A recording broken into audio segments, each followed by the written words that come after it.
I'll just say we have an enormous amount of data. We just don't have anybody in power who's willing to acknowledge it. And we have not only published peer-reviewed studies, so they're over, I think at this point, they're probably 3,600 published peer-reviewed studies showing adverse reactions to these shots. One of the big tells is the disability data. So in the third quarter of 2021, so this is about 8-9 months following the rollout of the COVID shots, the people in the healthiest sector of our country, the working class, the 18 to I think it's 55-year-olds, disabilities went up 40%, which is shocking. It was there's all sorts of, it's like worse than World War II or something. Oh my gosh. We have autopsy data. We have is that real? By the way, Doc, forgive me. I'll pause on that one. We've all heard, oh, they're pulling out blood clots that are 2 feet long. I mean, the thing is, fable? There's no upside to coming out with this information and going public with it, as I can attest to.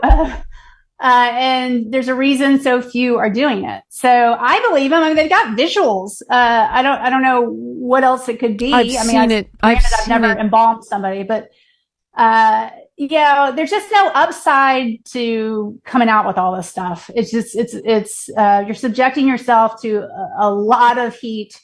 So I just have to believe the people that are coming out. Okay, so autopsy data, and keep going. Sorry, I interrupted you, but we were talking about disabilities. We were talking about disability.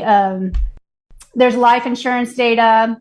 There's data looking at the people dropping dead on the athletes that are dropping dead. Myocarditis.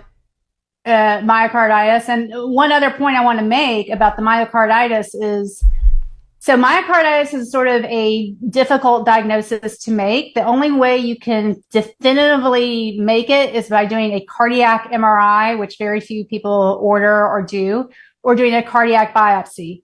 So it's primarily by symptoms. And, there may be some other, there may be some markers on blood work and that sort of thing, but not always. So what I'm concerned about is these babies getting these shots, because the CDC actually does acknowledge that there's an increased risk of myocarditis in boys from age 12 to 17. They acknowledge that in writing. But have they even studied the babies? Because the babies can't tell you they have chest pain. And unless you are doing cardiac MRIs or cardiac biopsies on them, you have no idea if they're getting myocarditis. And if they get myocarditis, it can leave a scar on the heart, which then leads to a lifelong increased risk of sudden cardiac death. Oh my gosh. That has not been looked at.